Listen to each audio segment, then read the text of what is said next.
अस कही रही चरण कही राही, अस कही रही चरण कही राही। प्रेम पंकज हीरा समान, प्रेम पंकज हीरा खिलाई। राम पिता गदकार चोरी, राम पिता गदकर कोई, कीन प्रणाम बहोरी बहोरी, तीन प्रणाम होरी बोरी, कीन प्रणाम बहोरी बहोरी। तीन प्रणाम बेहोरी बेहोरी। श्री राम जय राम जय जय राम, श्री राम जय राम जय जय राम।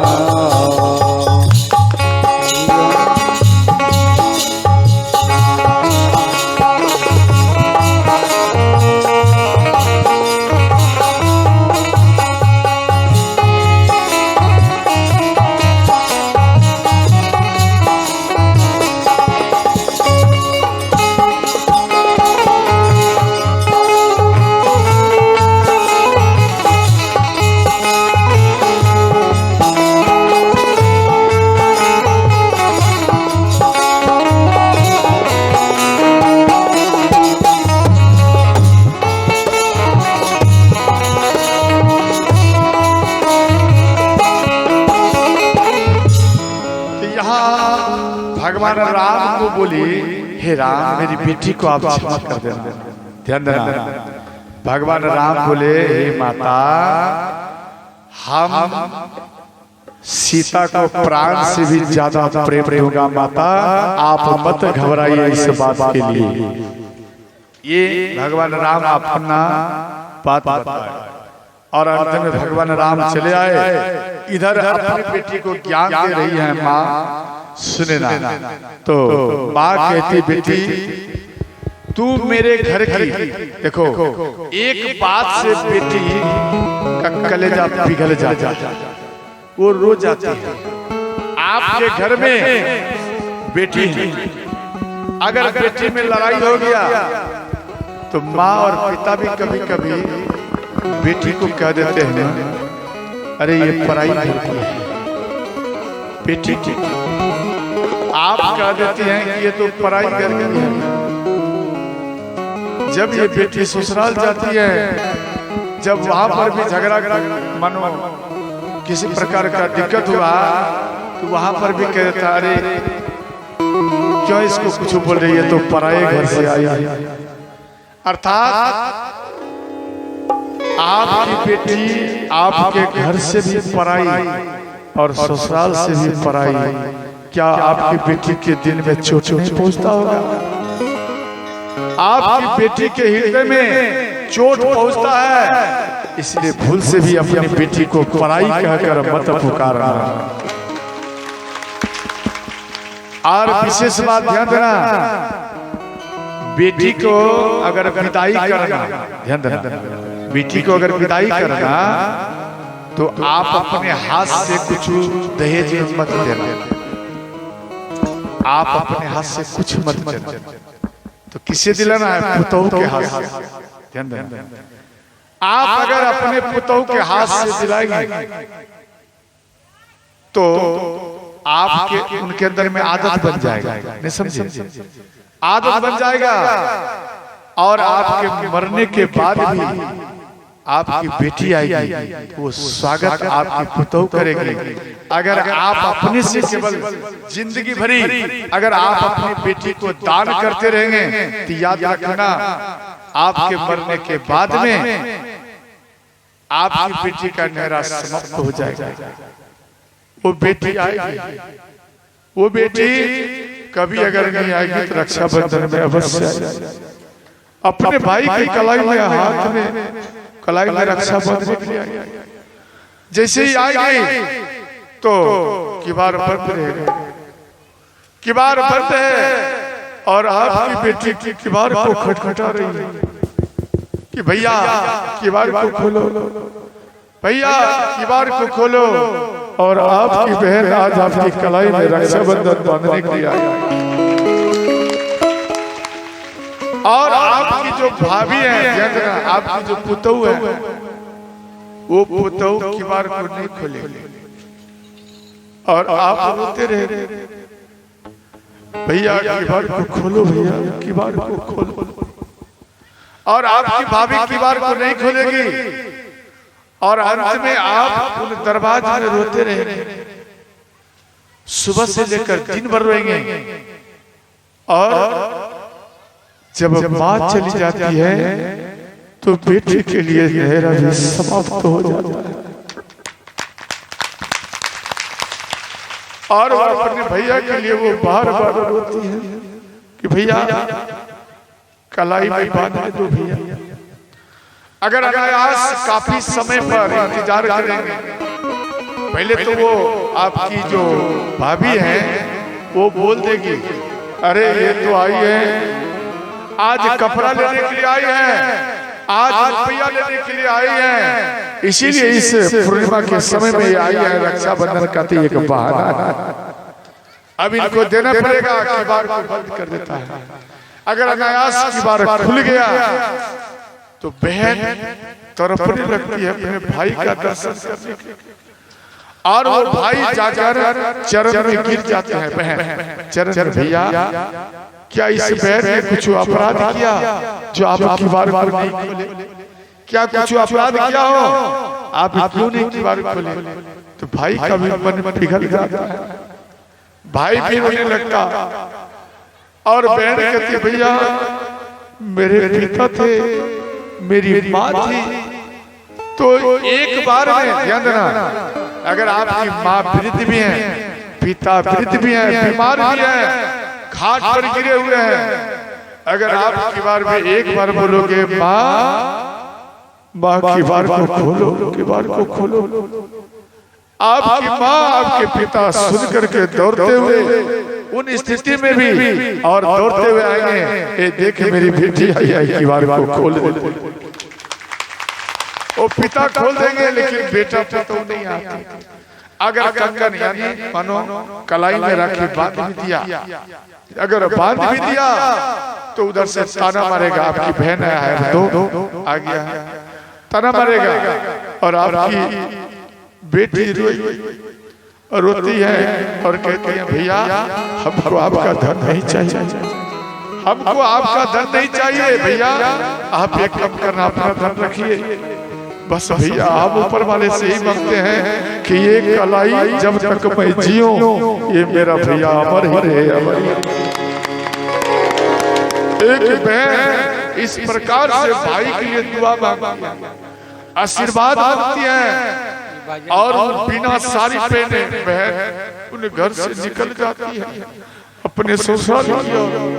अपने ससुराल वाले से बचने के लिए वो 10 रुपया 20 रुपया जमा करके रखती है वो आपकी बेटी, और वो एक बाजार में जाकर एक वस्त्र खरीद लेती और वो आपकी बेटी वस्त्र को पहनकर, वो वस्त्र को पहनकर और इसके बाद वो ससुराल जाती है और ससुराल में जाकर कहती है, ये मेरे भैया ने ये वस्त्र दिया है, ये मेरे भैया ने दिया, मेरी माँ नहीं भी है, मेरे पिता नहीं भी है, तो भी मेरे भाभी और मेरे भैया मुझे स्वागत के साथ विदाई। आपकी बेटी आपके मान को कभी घटने नहीं देता है, वो इतना तत्पर आपकी बेटी रहती है, लेकिन बेटा एक झलक भी आपके सम्मान को नहीं रखते हैं, आपके सम्मान को बरकरार नहीं रखते और आपके मान को और घटा देते हैं। और यहाँ माँ कहती है बेटी तू मेरे घर की लक्ष्मी है बेटी, तू मेरे घर की लक्ष्मी है, तू मेरे आंगन की तुलसी है बेटी, जा बेटी जा। तू लक्ष्मी मेरे आंगन की, लक्ष्मी मेरे आंगन की, तू लक्ष्मी मेरे आंगन की, तू लक्ष्मी मेरे आंगन की। जा बेटी घर साजन की, जा बेटी घर साजन की, तू तुलसी मेरे आंगन की, तू तुलसी मेरे आंगन की।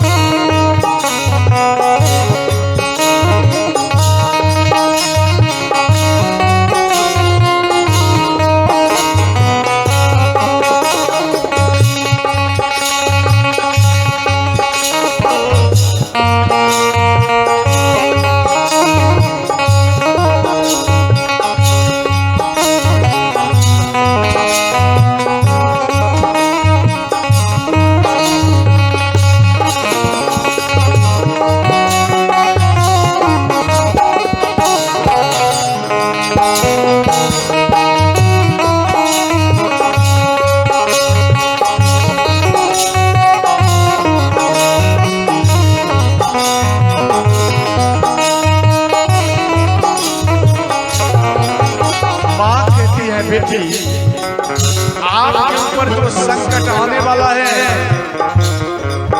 बेटी, विधाता से मैं मांग रही हूँ, पिता भी कहते हैं बेटी आपके ऊपर जो संकट आने वाला है, विधाता से मांग रहा हूँ कि मेरी बेटी के ऊपर संकट नहीं आवे, जो संकट आने वाला है वो मेरे ऊपर आ जाए, मेरे ऊपर आ जाए, लेकिन मेरी बेटी के ऊपर संकट नहीं आवे।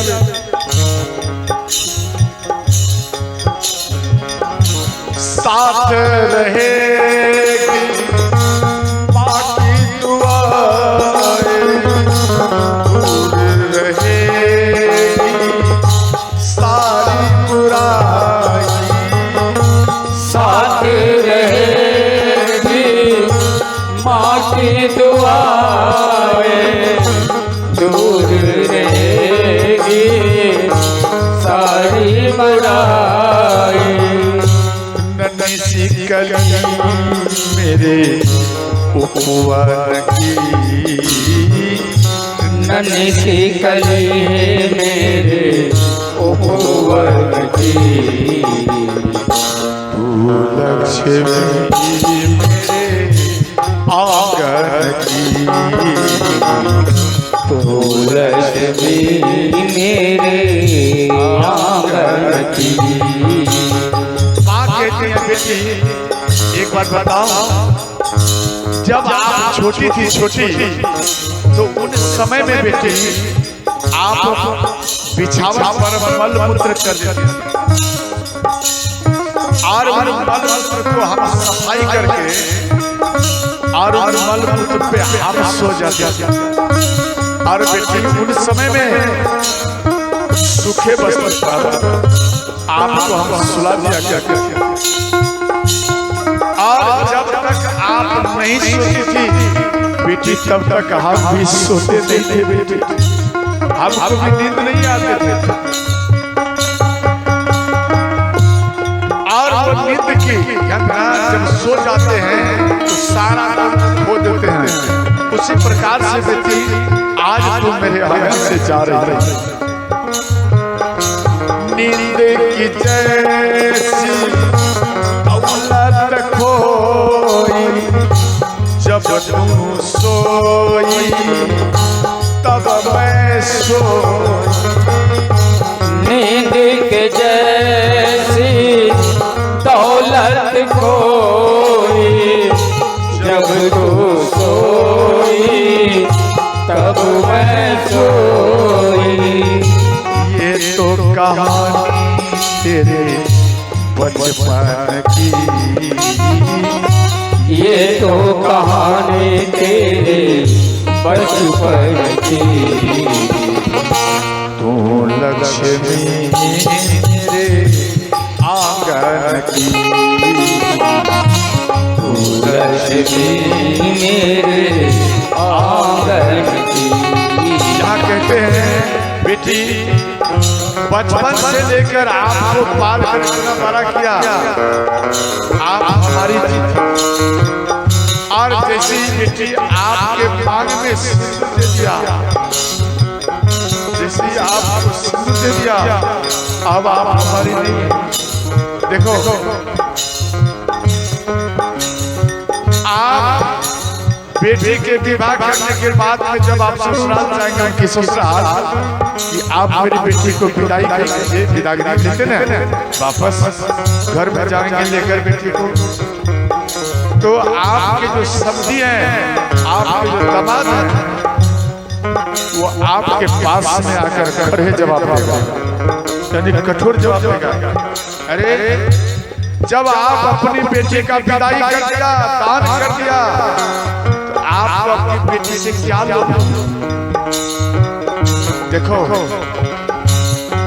पिता इतना कर्ज किया, उतना कष्ट नहीं हुआ, और इस बात को लेकर पिता वो ध्यान से जमीन में गिर जाते और पिता रोने लगते हैं। जिस बेटी को मैंने बचपन से पाल कर इतना बड़ा किया, और जब सिंदूरदान हो गया, ये हमारी बेटी अब नहीं रही, अब ये हमारी बेटी नहीं है। और धक्का मार के उनको निकाल देते, आप जाओ यहाँ से। अगर बेटी जान जाती है कि मेरे पिता को धक्का मार के बाहर कर दिया और इतना कठोर वचन बोला है, तो वो बेटी रोते हुए आती है और पिता के चरण में, ध्यान देना, वो पिता के चरण में जाकर के गिर जाती है और वो बेटी कहती है, पिताश्री आप हमको दान कर दिया है, आप अपनी बेटी को दान कर दिया है, इसलिए आपकी बेटी के ऊपर अब आपका अधिकार नहीं है, अब आपकी बेटी के ऊपर इन लोगों का अधिकार है। पिताश्री आप वापस घर चले, मेरी माँ को आप संभाल के रखना, मेरी माँ को कोई कष्ट नहीं। और बेटी जब आप चले आते हैं वापस, तो आपकी बेटी तरफ तरफ करके रोती है, वो माँ माँ कहकर रोती है, पिता पिता कहकर रोती है बेटी। और आज वो बेटी आपकी नहीं है, सब कुछ है अब साजन तेरा, कुछ भी नहीं हक तुझ पर मेरा, सब कुछ है अब साजन तेरा, कुछ भी नहीं है तुझ पर मेरा। तू राधा अपने मोहन की, तो राधा अपने मोहन की, तू तुलसी मेरे आंगन की, तू लक्ष्मी मेरे आंगन की। माँ कहती, पिता कहते, बेटी ये जो तेरे पिता के आंखों में जो अश्रुबिंदु है, इसे अश्रुबिंदु मत समझना, ये तेरे पिता का रक्त है बेटी, ये तेरे पिता का रक्त गिर रहा है, ये अश्रुबिंदु नहीं गिरता है। बाबुल की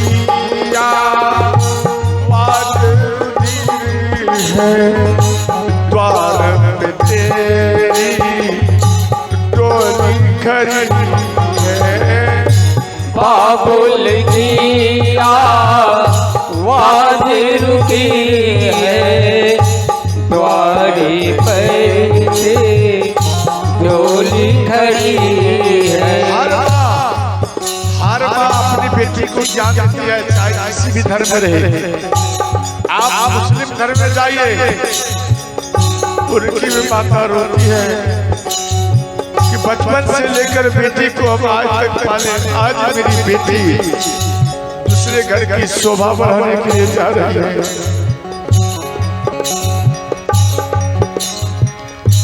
बाबुल की आवाज रुधिर है द्वार पे तेरी डोली खड़ी है। बाबुल की आवाज रुधिर है द्वारे पर तेरी डोली खड़ी है। हालत बुरी है तेरे सखिया की, हालत बुरी है तेरी सखिया की। तू लक्ष्मी मेरे आंगन की, तू लक्ष्मी मेरे आंगन की। बेटी को अंतिम चेतावनी देते हैं माँ, कहते हैं बेटी राह वफा में बेटी समझना, अब उस घर से मर कर राह वफा में बेटी संभलना, अब उस घर से मर कर निकलना। क्या कहते बेटी, कितना भी टेंशन आ जाए, कितना भी आपको कष्ट हो बेटी, आप अपना शरीर का त्याग मत करना। कई बच्चियां घर में भी माँ पिता गरीब हैं, ध्यान देकर समझना। घर में इनके माँ पिता गरीब हैं और ससुराल में सास ससुर और दुल्हा ये बहुत निर्दयी है और तरफा तरफा के मारते हैं। तो वो बेटी ऐसे स्थान पर आकर खड़ी हो जाती है, वो बेटी को कुछ रास्ता दिखाई नहीं देता, एक ही दिखाई देता है कि अब हम प्राण को त्याग दो तो अच्छा है। अगर हम घर जाओगे तो मेरे पिता वो हमारा ऐसा बात सुन करके वो तरफ तरफ कर रोएगा और मेरा फिर दोबारा रिश्ता कर पाएगा। पिता रोएंगे। अगर हम ससुराल में रहते हो तो पूरा जिंदगी भरी हमें पिटाई पिटाई खाना पड़ेगा।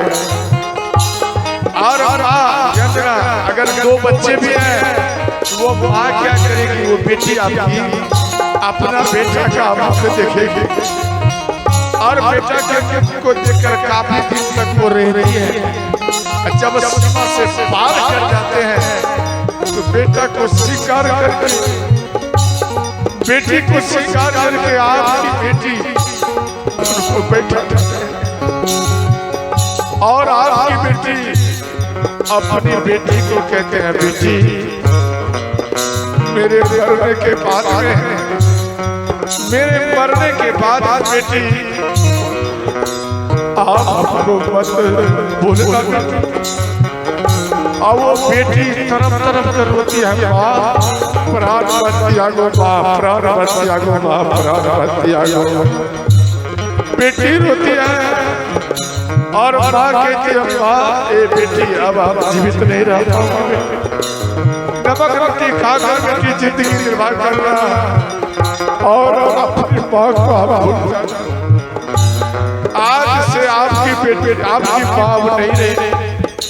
वो माँ क्या करती, किसी में जुगाड़ में अपना गला में फांसी लगा कर माँ अपने माँ को याद कर, अपने बच्चों को याद करके माँ तरफ तरफ करके प्राण को त्याग देते हैं। और ऐसे संकट में माँ सावधान कर रही है। राह बफा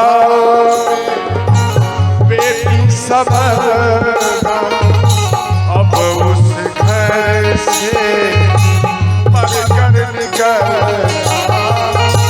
राह वफा में बेटी संभलना, अब उस घर से मरकर निकलना।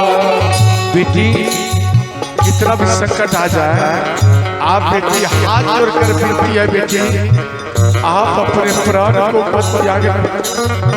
अगर बेटी तुम प्राण को त्याग देगी तो ये माँ और ये पिता तरफ तरफ कर जीते जी मर जाएंगे। इस प्रकार से माँ अपनी बेटी को ज्ञान देती है, पिता अपने बेटी को ज्ञान देते हैं। अरती सजेगी तेरी अचरन की, आरती सजी है तेरी अचरन की। तू तुलसी मेरे आंगन की, तू तुलसी मेरे आंगन की। जा बेटी घर साजन की, जा बेटी घर साजन की।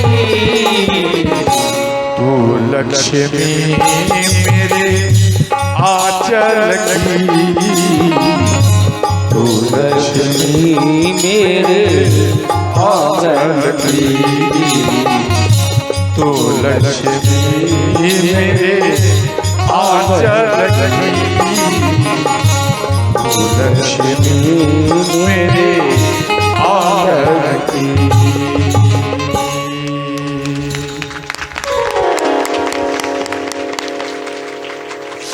इस प्रकार से माँ रोती है और अपनी बेटी को ज्ञान देकर के विदाई करती है। और अंत में माँ सीता की सखियां उनको पालकी में बैठाने के जाना है, डोली में। और जैसे ही बैठाने के लिए गए, सुग्गा पाले थे, सुग्गा तोता मैना पाले थे माँ सीता।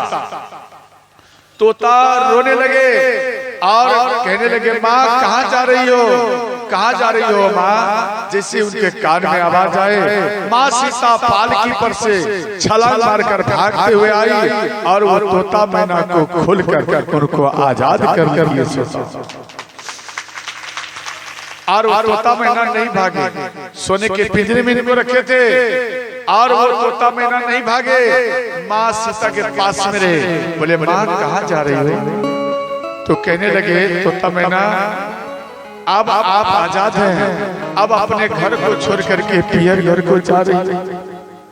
और तोता मैना बोले कि हम भी आपके साथ में जाऊंगा। बोले नहीं नहीं, आपको नहीं जाना, आपको यहाँ रहना पड़ेगा। बोले नहीं, हम नहीं रहेंगे, हम भी इन जनक को छोड़ करके चले जाएंगे। माँ सीता रोते हुए बोली, देखो यहाँ पर से हम जब जाएंगे तो जनकपुर के व्यक्ति कोई मनो प्राण अगर त्यागने के लिए चाहेंगे मेरे वियोग में, तो आप प्राण मत त्यागने देना। हम तुझे आशीर्वाद दे रहा हूँ जो तेरे कंठ में मेरा आवाज बसेगा। जो जो वियोग में प्राण त्यागने के लिए चाहेगा, मेरे आवाज में जोर से आप आवाज लगाना, उनका मन धीरे धीरे शांत हो जाएगा। और माँ सीता पालकी में बैठी। तो ध्यान देना, कहार समझते, तो कहार वाले व्यक्ति माँ सीता को उठाने लगे। माँ सीता की पालकी को नहीं उठा पाए, कहार को नहीं उठा पाए। और माँ सीता के कहार को जब नहीं उठा पाए दो व्यक्ति, तो 4 व्यक्ति भिड़ गए, नहीं उठा। तो 10 व्यक्ति इधर, 10 व्यक्ति इधर, 20 व्यक्ति मिलकर कहार को उठाने लगे, तो भी ये कहार उठा नहीं पाए। तो ये बात भगवान राम को मालूम पड़े, तो भगवान राम मन से सीता से बात की, बोले देवी आपके कार को क्यों नहीं उठा पा रहे हैं, क्या बात है? तो माँ सीता मन से बात की भगवान राम से कि भगवान हम इस जनकपुरी को छोड़ करके जा रहे हैं, लेकिन आपसे ये कुछ मांग है। भगवान राम बोले देवी मांगो क्या चाहिए? बोले भगवान ये जनकपुर के वासी हमारे लिए ज्यादा प्रिय है, ये हमको संतान के नाते अपना बेटा बेटी के समान हमको पालन किया है, पोषण किया है, हमको सम्मान दिया है, इसलिए हे नाथ हाथ जोड़कर विनती है जे ये जनकपुर वासियों को आप हमको जाने से पहले आप इनको अपने लोक में आप स्थान देंगे, यही मेरा मांग है। तो ध्यान देना, इस प्रकार से मां सीता बोली, भगवान राम बोले देवी तथास्तु। और इस इतने में कहार आ गए, कहार व्यक्ति ये आ गए, कहार नहीं उठा पाए, मां सीता के चरण में गिर गए और कहने लगे मां क्या हमसे कुछ भूल हो गया है? जिसमें दो दो कन्याएं बैठने के बाद भी दो व्यक्ति कान्हे पर उठा कर ले जाते थे, आज 20 व्यक्ति इधर 20 व्यक्ति उधर हैं, फिर भी आपके कार को नहीं उठा पा रहा हूं मां, क्या बहन कुछ हमसे गलती हो गया है? मां सीता रोने लगी, बोले भैया अब आप कार को उठाओ, अब आप कार को उठाइए, अब ये कार गिर जाएगा भैया, अब कार को उठाओ। मां रोने लगी, अब अंतिम समय है, अब मैं इन गांव को छोड़कर जाऊंगी, उठाओ भैया। जैसे ही उठाने के लिए गए, दो मात्र दो, एक इधर एक उधर कार को, तो ये मालूम ही नहीं चला कि माँ सीता भी कार में बैठी है, माँ सीता बिल्कुल फूल के समान हल्की हो गई। और इधर बारात जा रही है, ध्यान देना, जब बारात जा रहे थे तो महाराज जनक जी भी जा रहे थे, तो जनक महाराज काफी दूर चला गया, महाराज दशरथ जी पलट कर देखे, अरे तो महाराज जनक जी इतना दूर आ गया, बोले भैया रथ को रोको। महाराज दशरथ जी उतर कर महाराज जनक जी को बोले हे महाराज आप काफी दूर आ चुका है, अब आप वापस चले जाइए। तो महाराज जनक जी बोले हे महाराज हमारी बेटी सीता जा रही है, थोड़ा दूर और अपनी बेटी को छोड़ दो, और थोड़ा दूर में बेटी को छोड़ दो। बोले ठीक है महाराज चलिए। तो महाराज दशरथ जी रथ पर से बैठ गए और इधर से जनक महाराज जा रहे हैं। एक शिला में चरण का ठोकर लगा, ध्यान देना, एक शिला में चरण का ठोकर लगा, महाराज जनक जी धड़ाम से पक्के पर गिर गए और सिर में चोट लगा और रक्त बहना प्रारंभ हो गए और पूरा शरीर लाल हो गया, यानी वस्त्र सब लाल हो गया, मिट्टी में लिपट गए, कई बार गिर भी चुके और इनको थोड़ा सा भी होश नहीं। एक ही इनके दिमाग में है कि मेरी बेटी सीता मैं छोड़ करके जा रही है, मेरी बेटी सीता छोड़ करके जा रही है, बस इतना ही मन में बैठा करके जनक महाराज रोते हुए जा रहे थे। इतने में कुछ दूर बाद महाराज दशरथ जी पलट कर देखे तो महाराज जनक जी का सिर फूट गया है, पूरा शरीर लाल हो गया है रक्त से। बोले भैया जरा रथ को रोको। तो सब कोई सुन करके रथ को रोक दिया और अंत में ध्यान देना माँ सीता की पालकी को रख दिया गया। तो माँ सीता झांक करके, पर्दा रहता, पर्दे को झांक करके देखी कि भाई ये अयोध्या तो नहीं आया हूँ, तो फिर ये कैसे रख दिया गया?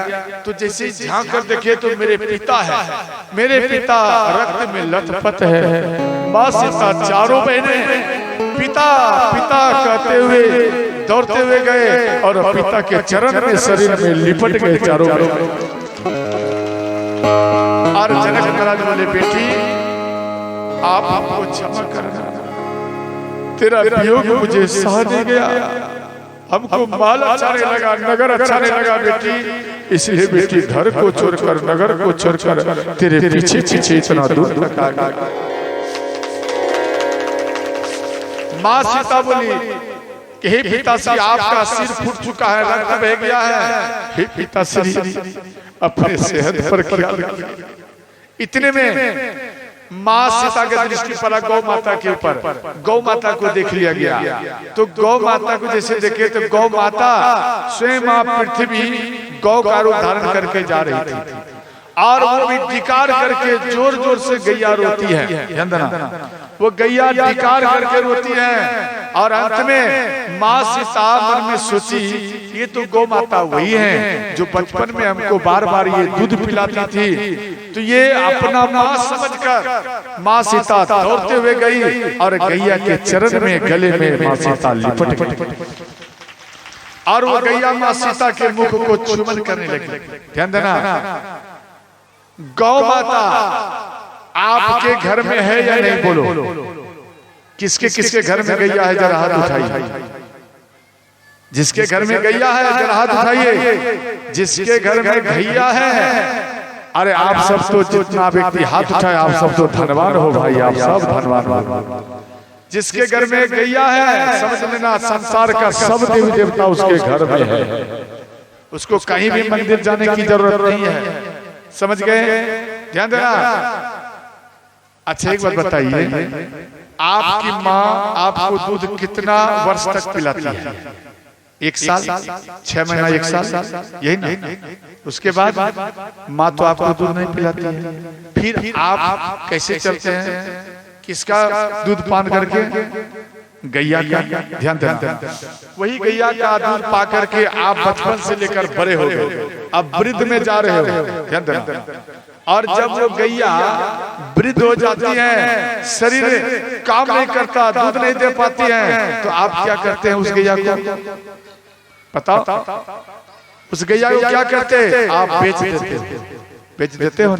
याद रखना, वो गैया कहती कि बेटा आप हम गाय को एक काम करना, प्रैक्टिकल करके देख लेना। गैया को खोल देना घर से, यानी रस्सी से खोल देना और अपना टोला से बाहर में उसको छोड़ देना। आप चले आना, तो भी देखना शाम तक में पिटाई, इधर उधर कुछ खाएगा तो पिटाई देगा।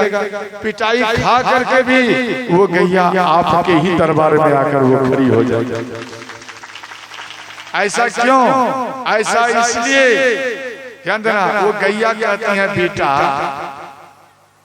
आप हमको कसाई के हाथ में मत बेचो। ध्यान देना, वो गैया कहती है आप हमको मत बेचिए, आप अगर बेच दोगे तो मेरे दूध का क्या आपने प्रकट दिया, यानी दूध का क्या परिचय? आपने परिचय अगर अच्छा चाहता तो दूध का मानो चंद पैसा के लिए बेटा आप हमको बेच देते हैं। अरे आप मानो हम आपके लिए भार हो गया है तो आप अपना किला से हमको खोल दो, हटा दो, रस्सी खोल दो, हम इधर उधर घास चर के रहूंगी और जल पी करके रहूंगी, आप हमको घास भी मत दो, जल भी मत दो, इधर उधर जिंदगी निर्वाह कर लूंगी, लेकिन बेटा तुझे मैं तेरे सामने में खड़ा रहूंगी और हम अपने नजर से तेरा दर्शन करते रहोगे। ये गौ माता कहती है, इसका भाव है। और तेरे पास में रहूंगी बेटा, जीते जी चाहता हूँ कि तेरे दरबार में ही मेरा मृत्यु हो, लेकिन बेटा हमको बेचो मत बेचो। ध्यान देना, जो गैया को बेच देते हैं, याद रखना उसके घर में 7 जन्म तक अकाल मृत्यु का ही सामना करना पड़ता है। अकाल मृत्यु होगा, जवान बेटा चला जाएगा, जवान पति चला जाएगा, जवान पोता चला जाएगा, ये अकाल मृत्यु होगा 7 जन्म तक।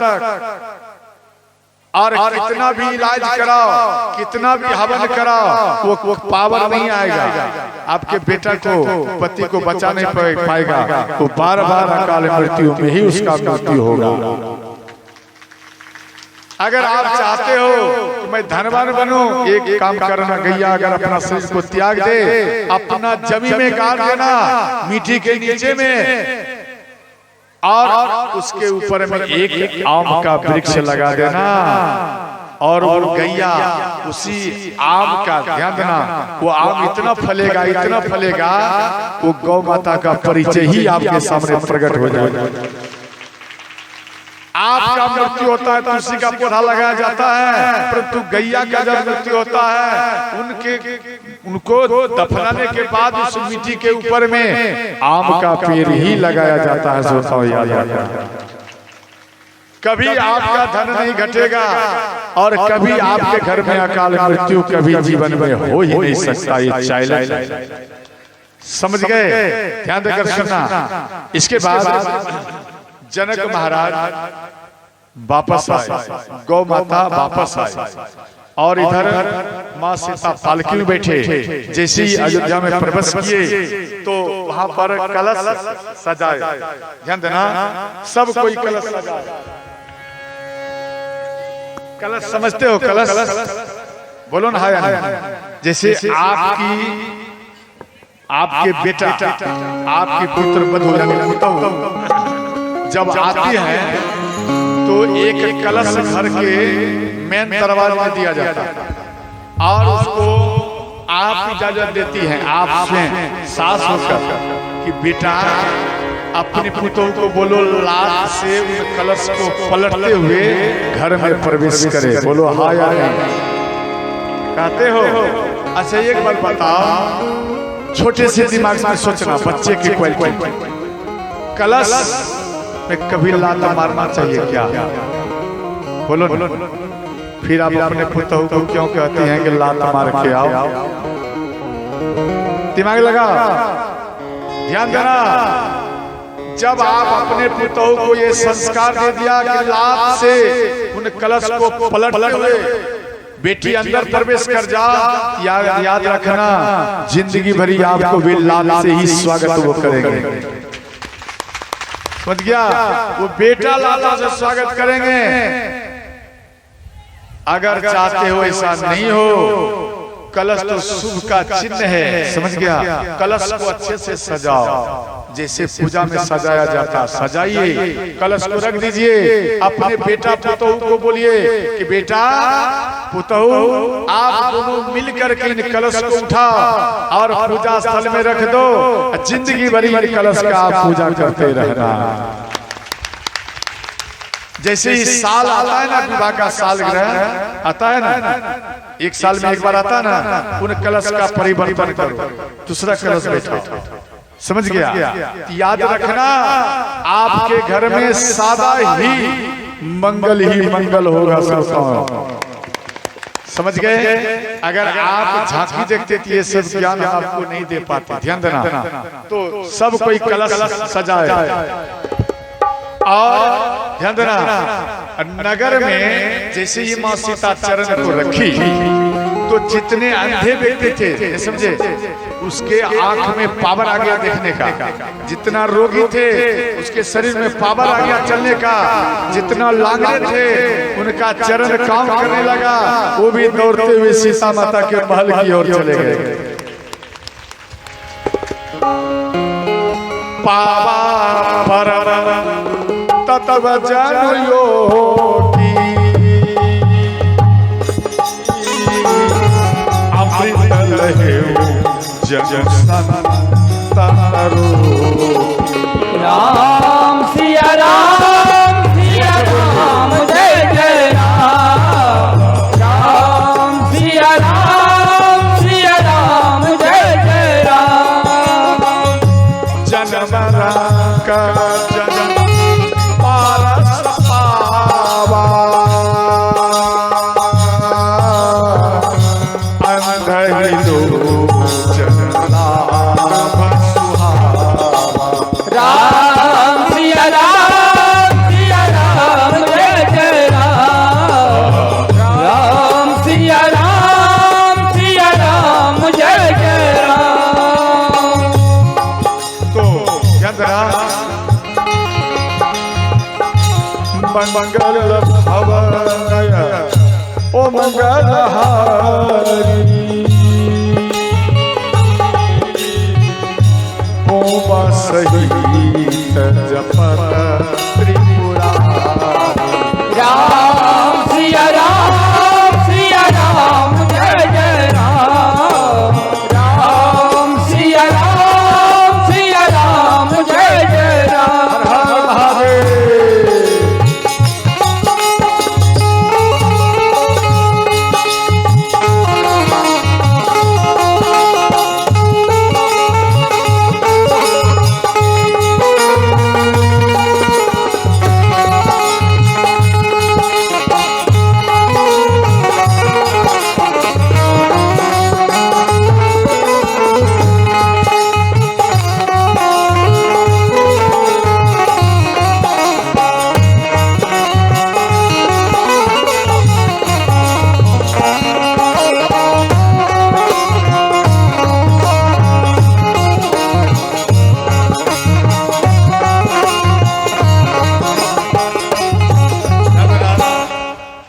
विधिवत अपने पुतहु को प्रवेश कराए और अंत में रात हुआ तो राम को सभी माता घेर ली और कहने लगे बेटा आप तारका को कैसे मारे?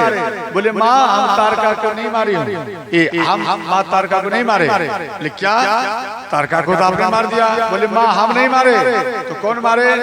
बोले माँ जब तारका हमको खाने के लिए दौड़ी तो हम धनुष पर तो बाण चढ़ाए, उसका भयंकर जैसा रूप देख करके माँ माँ कह करके खिलाए, पिता पिता कह करके खिलाए और ना जाने कैसे धनुष पर से बाण छूट गया और तारका मर गया। हम नहीं मारे, आपके नाम मात्र से वो मर गए, हम नहीं मारे। तो यहाँ माँ कौशल्या बोली बेटा अभी तक आपको दूसरे का पराई देने का आदत नहीं गया है, करता तू है और दोष लगाता है दूसरे को, हम नहीं किया वो किया। ध्यान देना। और अंत में यहाँ बड़ा सुंदर बात माँ कौशल्या बोली कि हे बेटा जा दिन गए तुम ही बीनू देखे सो पीर जन राम सिया राम जय जय राम। राम सिया राम जय जय राम। जा दिन गए तुम ही बीनू देखे। विरंची मना ब्रह्मा वो ध्यान देना हमारे आयु में ना लिखे, इसका अर्थ समझे, इसको पलट दो। ध्यान देना आप इन दरबार में यहाँ लिखे हैं जा दिन गए तुम ही भी देखे, अर्थात हे राम जितना दिन आपको नहीं देखे, जैसे आप इन कथा में 4 घंटा डेली कथा होता है, 4 से 5 घंटा, जितना व्यक्ति इन पंडाल के अंदर में बैठे हुए हैं, ध्यान देना, जितना व्यक्ति इन पंडाल के अंदर में 4 घंटा बैठे तो 9 दिन कथा होगा तो कितना हो जाएगा? कितना घंटा? 36 नौ के 36 है ना, 36-40 जो भी है जाए तो 36 घंटा हुआ। अच्छा को बताइए ब्रह्मा जी आपको इन कलयुग में लिख दिया है 60 वर्ष तक रहना है फिर मर जाना। क्या 60 वर्ष के बाद 1 घंटा भी जियोगे? बोलिए ना क्या बाबा जजमान साहब, 60 वर्ष के बाद क्या 1 घंटा भी ज्यादा आप जिएंगे? 1 मिनट भी नहीं, याद रखना। लेकिन जियोगे कैसे? आप जब इन राम कथा में 9 दिन बैठ गया तो 9 चौके 36 घंटा, याद रखना। जब आपका मृत्यु होगा उम्र के बाद, ध्यान देना, जो 36 घंटा है ये 36 घंटा आपके आयु में नहीं लिखाएगा, ये भगवान राम के दरबार से आपको गिफ्ट में उम्र उभर दिया जाएगा, यानी विशेष उम्र दिया गया। आप ये 36 घंटा ज्यादा जियोगे। अब इसका प्रमाण है, कभी कभी सुना होगा कि 100 वर्ष हो गया, 200 वर्ष हो गया व्यक्ति जीवित है, सुना है या? और 300 वर्ष हो गया, 400 वर्ष हो गया जीवित है। क्यों? वो विशेष करके भगवान के भक्ति में समय को बिताया। लेकिन हम आप क्या करते हैं? भक्ति में नहीं बिताते, हम सब अपने विषय में समय को बिता देते हैं। इसलिए आप लोगों का आयु कम पड़ जाता है। जितना देर राम राम रटोगे उतना देर आपका आयु संजोग मिल गया गिफ्ट में, और जितना दिन राम को छोड़ दिया समझ लेना आपका आयु का घट रहा है, आप आयु में नीचे जा रहे हैं। समझ गए? तो यहाँ गालियां देने लगे, ध्यान देना, कई माताएं इधर गालियां देने लगे